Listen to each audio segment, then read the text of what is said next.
When Lebanon's President Joseph Aoun met President Trump at the White House today, it was the first such visit by a Lebanese head of state in nearly 2 decades.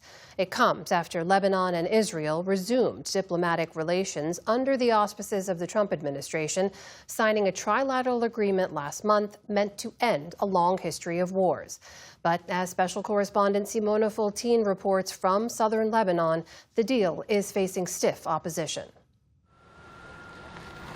The Lebanese government has agreed to make peace with Israel, but there's little hope for that here, among the ruins of a war that has yet to stop.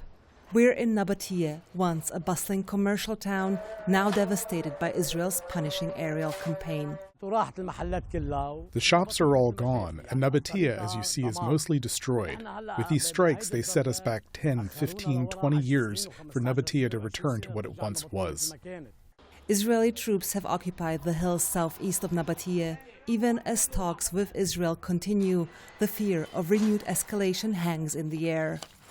With shovels and bare hands, Mohammed, his son Hadi, and a nephew are trying to salvage what's left of their shop in the old market.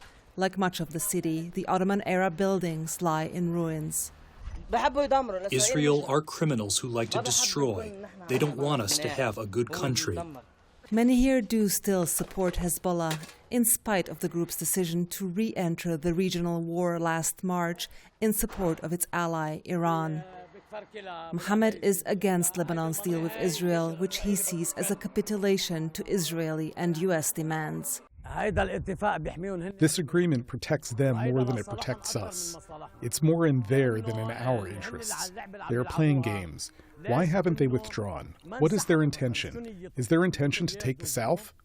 Israel currently occupies a 6-mile strip all along its border with Lebanon, demarcated by a yellow line similar to Gaza. This area accounts for roughly 7% of Lebanon's territory. As per the agreement signed on June 26th, the Lebanese government must first disarm Hezbollah, and only then will there be a, quote, progressive redeployment of Israeli troops. In Washington, the deal has been hailed as a success.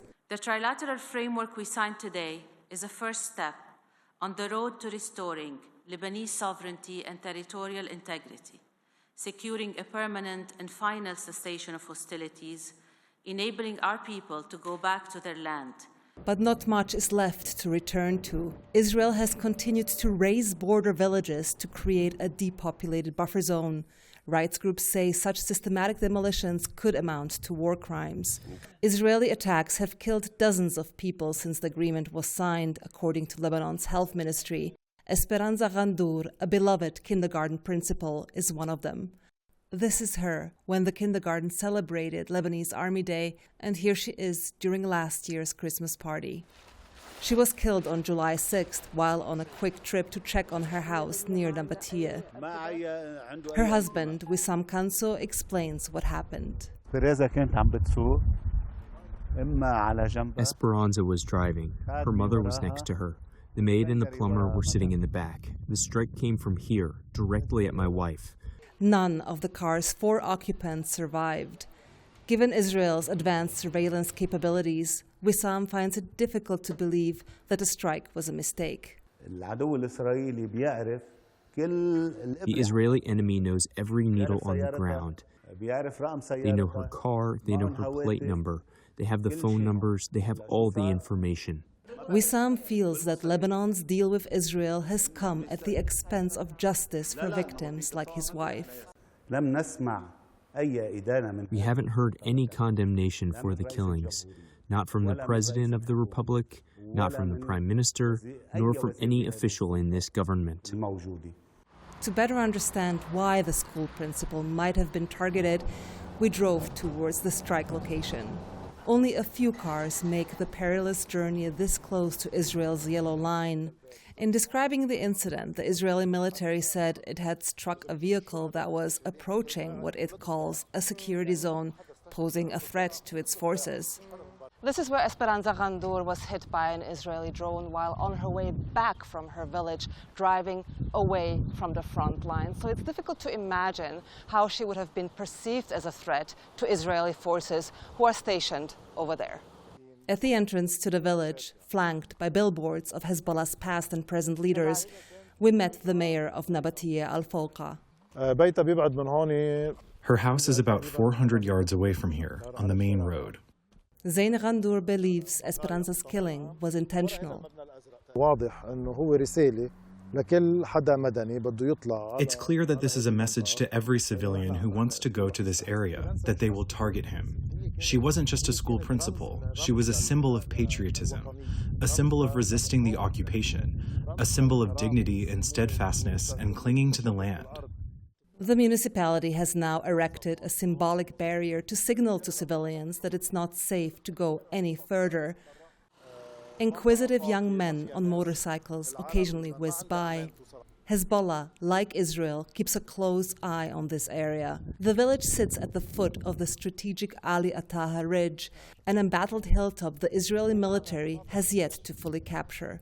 Why have the people of Nabatiya al-Fawqa not returned home until now, despite the ceasefire? This is the crux of the matter. There is no occupation here, and the people are supposed to go back.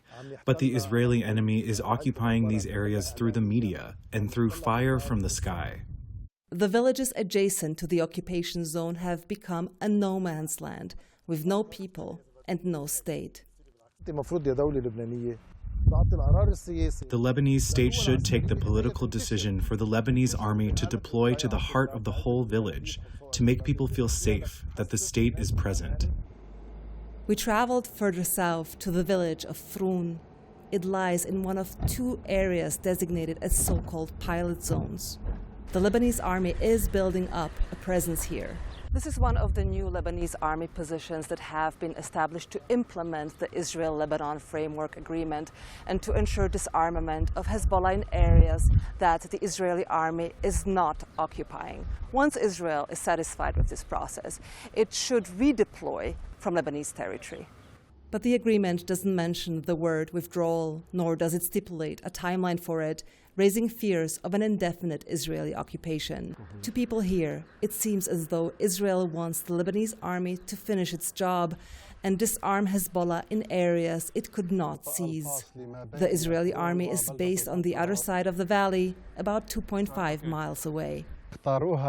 They chose Froun as a pilot zone because of the stupidity of the Lebanese state. Hassan Bazi is the mayor here.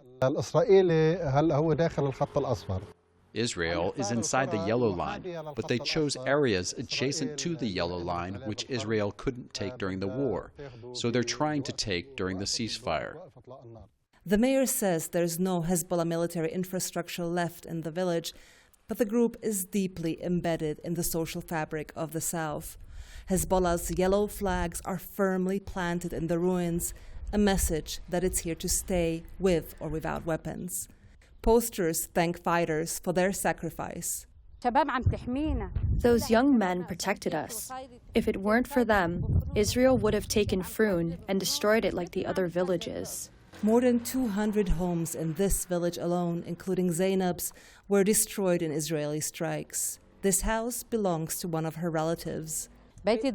My house was destroyed. During the 2006 war, it was also destroyed. We then bought another piece of land and built another house. We were so happy. Then this war came and it was destroyed again.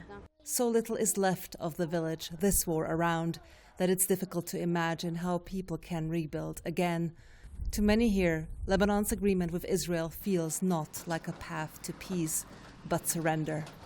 For the PBS News Hour, I'm Simona Foltyn in southern Lebanon.